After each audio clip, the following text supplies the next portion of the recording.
এই হলো চতুর্থ সংশোধনী, যার ফলে বাংলাদেশে একদলীয় শাসন আসলো। এরপর চতুর্থ সংশোধনীর কথা আমি বললাম। এরপরে আওয়ামী লীগের এই যে পঞ্চদশ সংশোধনী, যার মধ্যে তত্ত্বাবধায়ক সরকারই তারা বাতিল করে দিয়েছে। এই সংশোধনীগুলো প্রত্যেকবার হয়েছে যখন সরকারগুলোর কাছে 2/3 ছিল, এবং এর ফলে বাংলাদেশে গভীর সংকট তৈরি হয়েছে। আমরা বলেছি এই সংশোধনী ক্ষমতা কোনো দলের কাছে একচেটিয়া থাকতে পারবে না, কারণ সংবিধান হচ্ছে জনগণের দলিল। আপনি সংবিধানের মধ্যে লিখে রেখেছেন যেটা হচ্ছে জনগণের অভিপ্রায়, কিন্তু আপনি দলের ইচ্ছা অনিচ্ছার উপর ভিত্তি করে এগুলো পরিবর্তন করে ফেলছেন। এটা করা যাবে না। এখন তারা বলতেছে যে অনির্বাচিত সরকার বেশি দিন ক্ষমতায় থাকা ঠিক না। প্রশ্ন তো করতে হবে আমাদের যে নির্বাচিত সরকারগুলোর মধ্য দিয়ে তো বাংলাদেশে বারবার অনির্বাচিত সরকার কায়েম হয়েছে। আপনি দেখবেন একটা সরকারও ইন গুড ফেথ ক্ষমতা হস্তান্তর করতে চায় না, তাদেরকে বাধ্য করতে হয়েছে। প্রত্যেকবার একই ঘটনা ঘটেছে।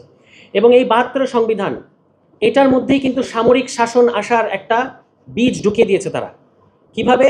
যখন আপনি সমস্ত স্পেস সরকারি দল নিজে কবজা করে, তখন হচ্ছে আপনার আর কোনো স্পেস থাকে না, কোনো রাজনৈতিক দলের কোনো কাজ করার কোনো সুযোগ থাকে না। তখন যে একটা গভীর সংকট তৈরি হয়, তখন একমাত্র সংগঠিত শক্তি হিসেবে এখানে সামরিক বাহিনী ইন্টারভেন করার চেষ্টা করে। বাংলাদেশে বারবার এটা ঘটেছে।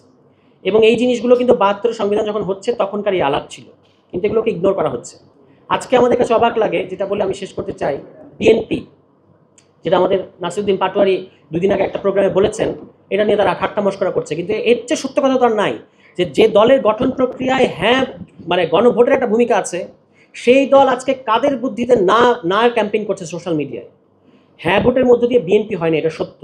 কিন্তু ওই পুরো 75 থেকে 79 পিরিয়ডটা আপনারা খেয়াল করে দেখেন কি করেছেন শহীদ প্রেসিডেন্ট জিয়াউর রহমান। এসেই একটা প্রোক্লেমেশন জারি করেছে। আজকে আমাদেরকে বলতেছে আপনারা সংসদের বাইরে কেন সংবিধান সংশোধনী করতে চান। তো আমরা প্রশ্ন করতে চাই, এই যে একমাত্র আল্লাহর উপর পূর্ণ আস্থা ও বিশ্বাস এটা তিনি যুক্ত করলেন সংবিধানের মূলনীতি হিসেবে, এটা কি সংসদে করেছিলেন? এটা তিনি করেছিলেন তো প্রোক্লেমেশনের মাধ্যমে।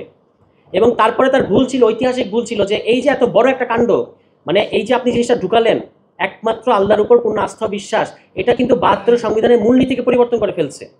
উনি আবার এই বড় জিনিসটাকে কোনো এক মাথা মোটা উকিলের পরামর্শে পঞ্চম সংশোধনীর মধ্যে ঢুকিয়ে দিয়েছেন, যে কারণে আওয়ামী লীগ এসে আউটরাইট সংশোধনীটা বাতিল করে দিয়েছে। ওনার সমস্ত পরিবর্তন, আজকে বিএনপি দলের স্ট্যাটাসও কিন্তু এক অর্থে অবৈধ। কারণ 75 থেকে 79 সালের মধ্যে যা করেছেন তা আপনি পঞ্চম সংশোধনীর মধ্যে দিয়ে বৈধতা দিয়েছেন, সেই পঞ্চম সংশোধনী আজকে বাতিল। এখন বিএনপি আসলে আবারও এটাকে রিভাইভ করবে, সেটা অন্য প্রশ্ন, কিন্তু কতবার এরকম করবেন আপনি যে একবার সংশোধনীকে আপনি করবেন, আবার বাতিল করা হবে, আবার এটা করা হবে, ওইটা করা হবে। এই কারণে আমরা বলেছি যে জিয়াউর রহমান সাহেব যেই দিকে যাচ্ছিলেন শেষ পর্যন্ত যান নাই, এটাই হচ্ছে বাংলাদেশের পথ। সেটা কি? সেটা হচ্ছে 1978 সালের 17 এপ্রিল একটা ফরমান জারি করেছিলেন। এই যে প্রোক্লেমেশন আমরা বলতেছি, এটা বাংলা কিন্তু ফরমান। এই ফরমানের মধ্যে তিনি বলেছিলেন যে একই সাথে আগামী নির্বাচন হবে, একই সাথে গণপরিষদ নির্বাচন ও আইনসভা নির্বাচন। এই ফরমান জারি করার পরে তিনি আর 79 নির্বাচনে ওদিকে যান নাই, তিনি একটা সংসদ নির্বাচন করেছেন এবং পরিণতি হাতে নাতে। তাহলে এখন আমরা বিএনপিকে প্রশ্ন করতে চাই যে আপনারা যে না ভোটে, তারা আমাদেরকে হুমকি দিচ্ছে বিএনপির অ্যাক্টিভিস্টরা, যে আমরা যদি না ভোটে ক্যাম্পেইন করি তাহলে গণভোটে না হেরে যাবে। আমি এখানে চ্যালেঞ্জ করে বলতে চাই, বিএনপির 33 থেকে 35% না ভোটের পরেও যদি তারা প্রথমত বিএনপির তৃণমূলকে তারা না ভোট দেওয়াতে পারবে না, এটা আমরা বুঝি।